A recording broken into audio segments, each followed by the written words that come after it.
Hola, vamos a compartir la palabra el día de hoy, la primera del año, y estamos terminando el capítulo 26 del Evangelio de Mateo, que es cuando ya habían tomado preso a Jesús y van a enjuiciarlo. Y esto es la noche del jueves, donde lo toman preso, lo llevan donde Anás, y eso aparece en el capítulo 18 del Evangelio de Juan, y ahora donde Caifás, y estamos aquí en el capítulo 26 de Mateo. Y conocemos la historia, luego lo llevan al día siguiente, donde Pilatos, después donde Herodes, después de vuelta a Pilatos, donde finalmente se dictamina la crucifixión y todo lo que viene después. Ya, en ese contexto estamos. Vamos a orar.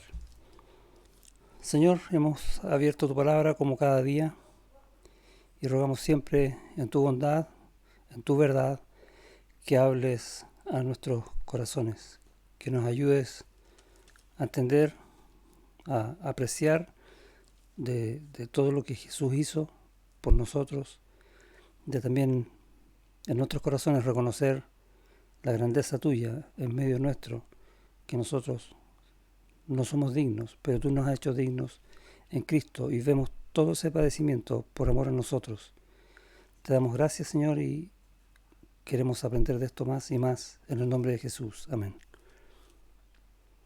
En el capítulo 26, y hoy día estamos del versículo 57 hasta el 75, que es donde termina el capítulo, eh, comienza diciendo así: los que prendieron a Jesús le llevaron al sumo sacerdote Caifás, a donde estaban reunidos los escribas y los ancianos. Y conocemos ya esta historia, de hecho partió así, el capítulo 26, vemos como también en el versículo 4 dice que estaban viendo cómo tomarlo preso para matarlo. Y ahora ya lo tomaron preso, van a ver, bueno, cómo hacer entonces para poder darle muerte. Y dice el versículo 58, mas Pedro le seguía de lejos hasta el patio del sumo sacerdote, y entrando se sentó con los alguaciles para ver el fin. Eh, Comienza este juicio y tenemos todo el Sanedrín con el sumo sacerdote, van a llamar a unos falsos testigos, tenemos todos estos personajes delante de nuestro Señor Jesucristo y además Pedro, que está mirando desde lejos lo que está pasando. ¿Qué sabíamos de Pedro? Que el Señor había dicho que lo iba a negar. ¿Y Pedro qué había dicho? Que jamás iba a hacer eso, que él iba a estar con él hasta la muerte. Y bueno, y Pedro ahora entonces se encuentra en una situación que es como terrible. Todo lo que ellos pensaban acerca del Señor Jesucristo, que más poderoso que Él no hay, que en realidad no hay, se está viniendo todo abajo, se empieza todo a desmoronar. Y el poder comienza a verse ahora de mano del Sanedrín, de los escribas, de los principales ancianos y del sumo sacerdote. Empieza a cambiar un poco la historia. Y uno empieza a pensar, si uno se encontrara en una situación como esa, ¿cómo se sentiría? Y vamos a ver algunos personajes. En versículo 59 dice, y los principales sacerdotes y los ancianos y todo el concilio, y ahí estamos hablando del Sanedrín, buscaban falso testimonio contra Jesús para entregarle a la muerte. Entonces vemos un grupo de personas que podríamos representarlos en el sumo sacerdote, eh, que lo que están haciendo es hacer valer su poder por sobre el poder del Señor. Cuánta soberbia, ¿no? ¿Por qué? Porque cuando la gente se encuentra con un poco de poder, muchas veces queda ciego, y vamos a ver esto. Eh, entonces buscaban falsos testimonios, 60, y no lo hallaron, aunque muchos testigos falsos se presentaban. Interesante esto. Ahora, estos testigos falsos, eh, por la usanza de cómo ellos hacían las cosas, eran sobornaban gente para que vaya a decir mentiras en contra del acusado, en este caso en contra del Señor. Pero al fin vinieron dos testigos falsos. ¿Por qué dos?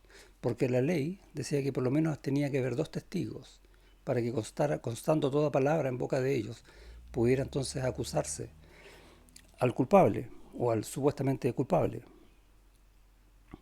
Que dijeron, este dijo, puedo derribar el templo de Dios y en 3 días reedificarlo. ¿Dijo eso el Señor? ¿Se recuerdan que lo dijo alguna vez o no? Parece que lo dijo. En Juan capítulo 2 vemos que él dice eso cuando hace la limpieza, la purificación del templo, pero le dice a ellos, destruid el templo, ustedes, hablando de sí mismo, y yo en 3 días lo reedificaré. Pero acá dicen que él dijo que él lo iba a destruir. Como cambian las palabras, y uno se recuerda como vemos en la escritura también a Satanás usando la palabra de Dios, pero dándola un poco vuelta. Y eso es porque estos testigos, por la ambición, son capaces entonces de cometer cualquier tipo de pecado, en este caso mentir, sin ningún problema. Eh, Versículo 62, y levantándose el sumo sacerdote le dijo, ¿no respondes nada? ¿Qué testifican estos contra ti? Y finalmente le dice, lo conjura, lo obliga en el nombre de Dios a decir la verdad. En el versículo 63 y en el 64 Jesús habla. ¿Y qué dice? Tú lo has dicho. Y ese tú lo has dicho es una expresión que equivale a decir es como tú dices. O sea, en el fondo se le dijo, sí, yo soy. Y eso lo podemos ver en el Marcos capítulo 14, versículo 62. El pasaje paralelo dice, y Jesús le dijo, yo soy, y veréis al Hijo del Hombre sentado a la diestra del poder de Dios y viniendo en las nubes del cielo, que es lo mismo que dice acá en Mateo, que en el fondo está diciendo, yo soy el Mesías. Y la frase siguiente que dice es, pero yo soy el Mesías que va a venir a juzgar y los va a venir a juzgar a ustedes. Eso es lo que básicamente le está diciendo al sumo sacerdote. Pero, ¿se acuerdan que dije? El poder ciega, y estaban tan ciegos que teniendo la palabra y queriendo ejecutar todo limpiamente según la palabra, no lo vieron y mal usaron las escrituras. Entonces el sumo sacerdote rasgó sus vestiduras diciendo, ha blasfemado, y tenía que rasgar las vestiduras para justamente hacer esta declaración de blasfemar. ¿Qué más necesidad tenemos de testigos? He aquí, ahora mismo habéis oído su blasfemia. Y básicamente lo que está pasando acá es que se apuró el juicio. Con la declaración de Jesús ya no es necesario un día más de juicio, que era lo que se usaba normalmente, sino que aquí se ejecuta la sentencia de inmediato.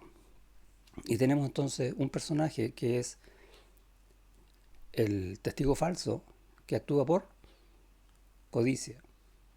Tenemos este otro grupo representado en el sumo sacerdote, que es ciego, actuando en base al poder. Pero tenemos otro que es el Señor Jesucristo, que habla la verdad. ¿Por qué? Porque la justicia de Dios obra en la verdad. Y finalmente tenemos el otro personaje que es Pedro. Y vemos en la historia a continuación, no la vamos a leer completa, ustedes ya la leyeron, donde Pedro finalmente niega 3 veces. Versículo 75. Entonces Pedro se acordó de las palabras de Jesús que le había dicho, antes que cante el gallo me negarás 3 veces. Y saliendo fuera, lloró amargamente. Y vemos a veces representado en Pedro, este sería el otro personaje, eh, que cuando hay miedo o falta de fe, uno puede llegar a actuar como un incrédulo, que fue lo que hizo Pedro. Pero cuando se dio cuenta, se arrepintió. Pero es terrible, realmente es terrible ver esta situación. Ahora, es más terrible la de los otros, ¿no? La de que los ambiciosos, los que obraban por poder y no cambiaron nada en su corazón. Y cuando uno ve estos personajes, por lo menos lo que yo quiero compartir con ustedes es que muchas veces uno se refleja en situaciones que uno pasa en la vida, donde tiende a caer en esto, en ambición, porque hay una ganancia fácil y uno no mide las consecuencias. Total, ¿qué tanto? Si no es tan grave. Y uno disfraza un poco con tal de tener esta ganancia fácil. Entonces uno lo compara con estos mentirosos, y si no, en realidad yo no soy mentiroso. Muchas veces podemos caer no en un grado de pecado tan visiblemente tan grande, ¿no? Pero en nuestro corazón está lo mismo. A veces el poder, el querer estar a cargo de algo, para que otro hermano no esté a cargo de eso. Yo no estoy hablando de poder en cosas grandes necesariamente, puede ser cosas muy pequeñas, pero nos ciega y no nos hace ver incluso el daño que podemos estar haciendo a otro, o el corazón del otro, etcétera, ni nuestro propio corazón. Y es duro cuando uno se da cuenta y lo ve así. Quizás podríamos llorar más amargamente que Pedro. Y tenemos ese caso de Pedro, que a veces nos vamos a ver enfrentados a situaciones donde vamos a perder algo, y lo sabemos. El cariño de alguien, el saludo de alguien, por decir la verdad. ¿Y qué voy a hacer? Bueno, la voy a negar. Al punto que a veces, incluso en mis actos, voy a negar con lo que yo hago al Señor. Y muchas veces hacemos eso, pero no lo ponderamos. Entonces, estos personajes, si bien suenan eh, demasiado fuertes, también reflejan parte de nuestra historia en nuestros días, durante nuestra vida. Y tenemos que rogar al Señor para que nos ayude a darnos cuenta, para siempre apelar a la justicia de Él, buscar en la justicia de Él y actuar según la verdad de Él, y que nuestro corazón crezca en eso para que tenga gozo. Y vemos que Jesús está actuando de esa manera, y por ejemplo en la carta a los Hebreos dice que Él actuó de esta manera con el gozo puesto por delante, y podemos llegar a eso también. Oremos siempre al Señor para que nos ayude. Somos débiles, no somos perfectos, nos va a costar, vamos a caer, pero levantémonos. ¿Cómo? Apelando al Señor y ayudándonos mutuamente. Podemos hacerlo. Que estos personajes no se nos olviden, ¿sí? Dios te bendiga.